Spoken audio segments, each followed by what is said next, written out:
এক মাস আগে বানানো আমার এই প্লান্টেড কমিউনিটি ট্যাঙ্কটার এক মাস পরে আজকে কি পরিবর্তন হয়েছে।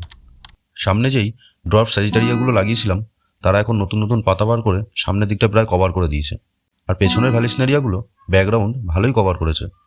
কিছু গাছের পাতা মেল্ট হয়েছে, কিছুর আবার পুরনো পাতা মেল্ট হয়ে নতুন পাতা বেরোনো শুরু হয়েছে। যে কটা মাছ ছেড়েছিলাম তারা বেশ ভালোই একসঙ্গে আছে, কারোর প্রতি কারোর কোনো রাগ অভিমান নেই। সব থেকে মজার ব্যাপার, তারা ব্রিডিং করা শুরু করে দিয়েছে, আর বাচ্চাগুলো পেছনের বড় প্লান্টের মধ্যে লুকিয়ে লুকিয়ে বড়ও হয়ে যাচ্ছে। এটাই একটা প্লান্টেড ট্যাঙ্কের সব থেকে বড় গুড সাইন, যেখানে মাছের বাচ্চা হবে এবং তারা প্লান্টের মধ্যে লুকিয়ে সার্ভাইভও করে নেবে। ছোট ছোট বাচ্চা হয়েছে তাই আমি হ্যাঙ্গন ফিল্টার বের করে দিয়েছি, একটা স্পঞ্জ ফিল্টার এবং একটা এয়ারস্টোন অ্যাড করে দিয়েছি। আসলে মাঝে মাঝে হ্যাঙ্গন ফিল্টারে মাছের বাচ্চা জলের সাথে ঢুকে যায়। বাচ্চাগুলো এখন একদম ছোট, 10-12 দিন পর এদের ট্যাঙ্ক থেকে আলাদা করে দেবো, না হলে ট্যাঙ্ক ওভারক্রাউড হয়ে যাবে, আর সেক্ষেত্রে একটা ভালো ট্যাঙ্কও ডিজাস্টারে পরিণত হয়ে যেতে পারে। মেল শ্রিমগুলো ট্যাঙ্কের এদিক ওদিক ঘুরে বেড়াচ্ছে, তবে ফিমেল শ্রিমগুলো পেছনে প্লান্টের মধ্যে লুকিয়ে আছে। এর মানে হলো তারাও খুব শিগগিরই বাচ্চা দেবে।